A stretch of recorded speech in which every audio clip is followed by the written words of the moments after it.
It's bullying to the extreme in Dunkirk. On News 4 at 5:30, we introduce you to Mikey Gonzalez. He's a 37-year-old disabled man with Tourette's syndrome. His family asked News 4 for help when nothing else worked. Lou Raguse confronted one of Mikey's tormentors in this News 4 investigation. His name is Miguel Gonzalez. Friends and family call him Mikey. But around Dunkirk, oh, they call him Catman, right? Yeah. His tormentors call him the Catman. If he hears like the sound of a cat, you know, then he starts beating on himself, something terrible. He suffers from Tourette's syndrome. When angered, Mikey uncontrollably slaps himself. He involuntarily shouts out nonsensical statements. I'm a wet cat! I'm a wet cat! It's all the more disturbing to watch if you sit down and get to know the 37-year-old with an infectious smile. What do you like to do every day? Ride my bike. Yeah? I ride my bike all the time.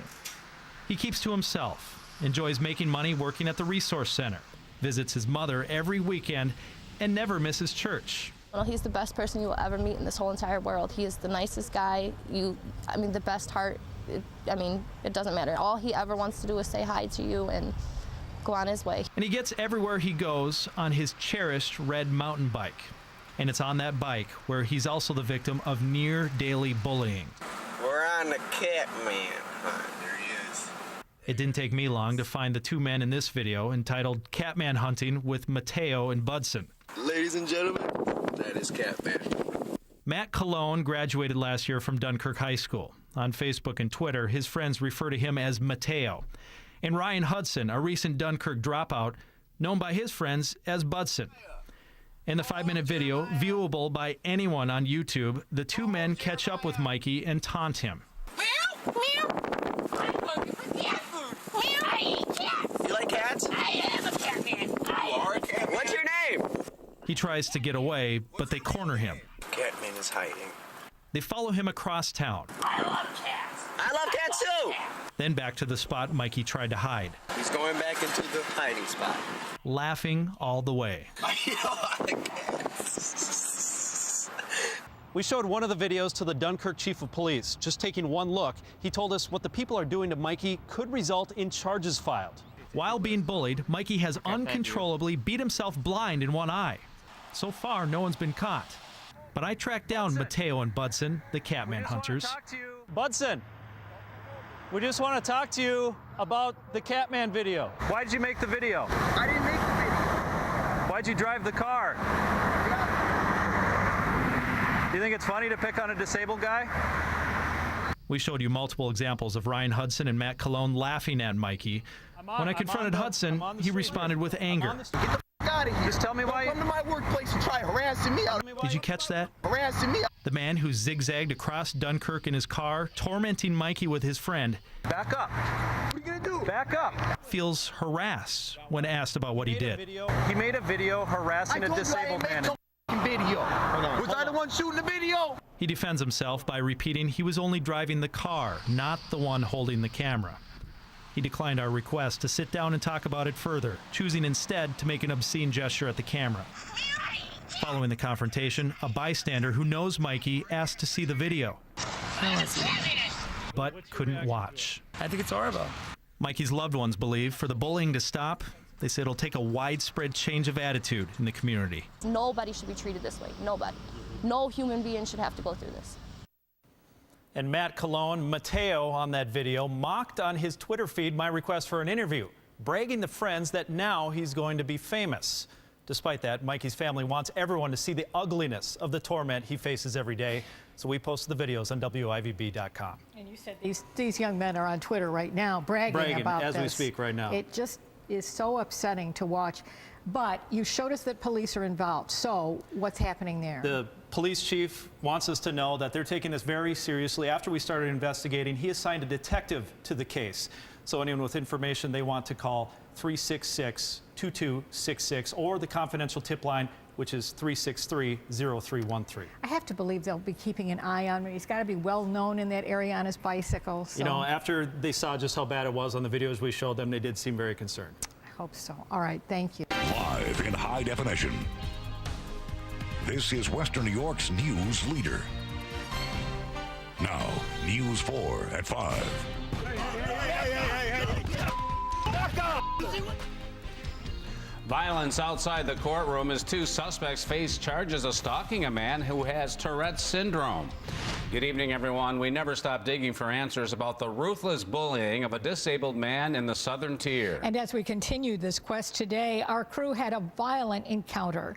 News 4's Lou Raguse is back from Dunkirk with an update you'll see only on 4. Lou? Jackie and Don, the court hearing today was an arraignment for Matt Colon and Ryan Hudson. They're charged with stalking Mikey Gonzalez. Outside the courthouse afterward, I asked Colon if he plans on fighting the charges, and his family responded with anger. Miguel Mikey Gonzalez says he's been bullied for years. He has Tourette's syndrome, and when people pick on him, he shouts nonsense and hits himself, all out of his control.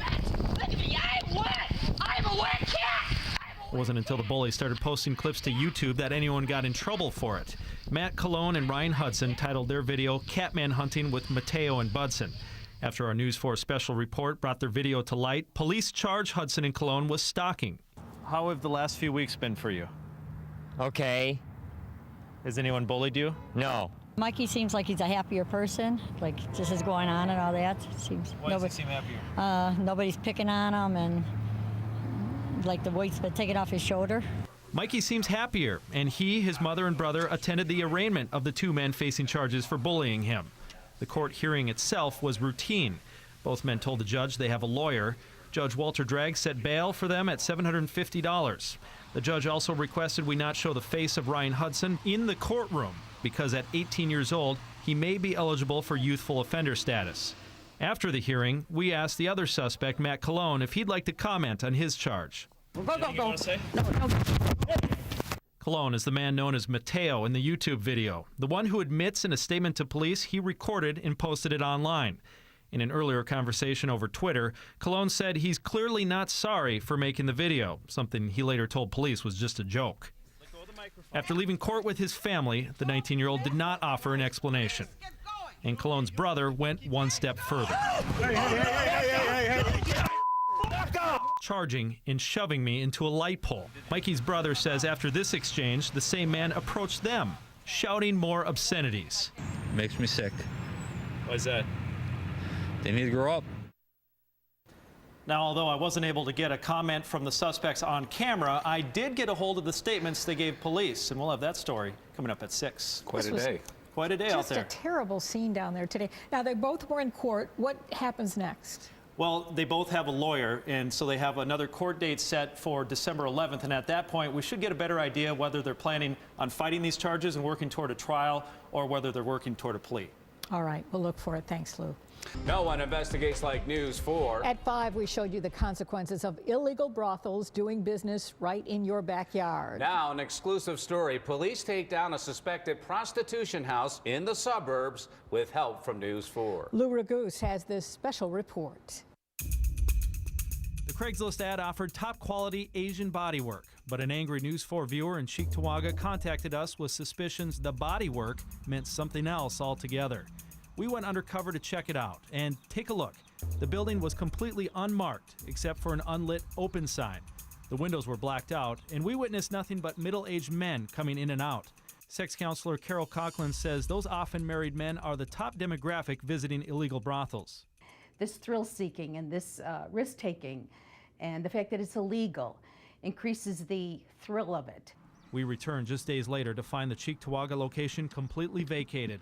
So I talked with police, and they told me they suspected it was a brothel, but the tenants moved out on their own after the building inspector questioned them. Our investigation didn't stop there. We dug into several online sites and message boards that list massage parlors promising more than a massage. That led us to Rose Spa in Amherst on Niagara Falls Boulevard. Hey, what's up? Take a look at our hidden camera footage when we went in. The women are friendly and speak very little English. They ask for cash up front before leading our producer into a room.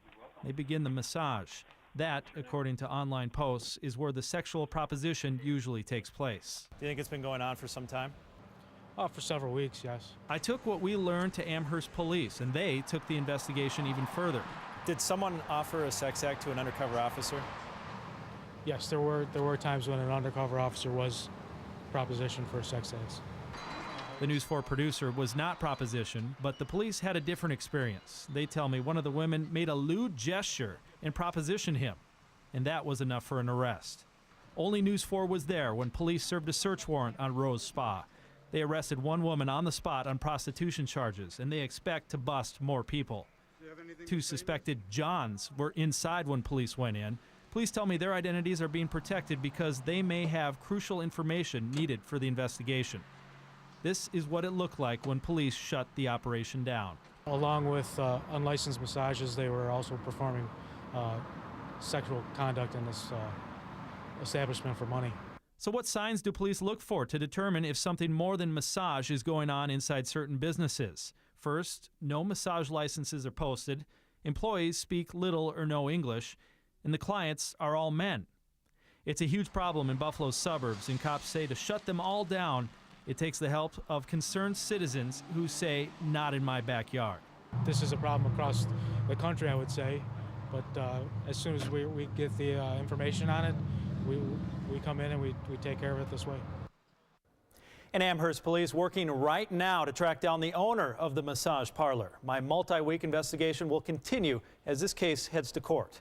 Reporting live, Lou Raguse, News 4 at 6. We have learned that the victim, Jackie Wisniewski, had many friends at ECMC where she worked and ECC where she studied. News 4's Lou Raguse talked to one of those friends who wishes more could have been done to prevent this tragedy.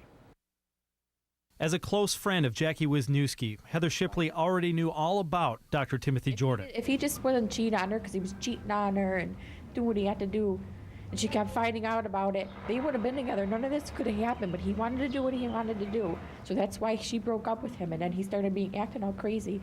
Her says after Jackie broke up with Dr. Jordan, the crazy behavior began. And she told me that he had stuck a GPS on her car and hid it. Knew everywhere she was going. He was driving by her house, sitting in the parking lot across from her street, stalking her. She was telling me how he had held her hostage in her house for about a day and a half to 2 days. Most of the time on her kitchen floor with a knife, and he actually did stab her, but it wasn't bad enough, but she was bleeding.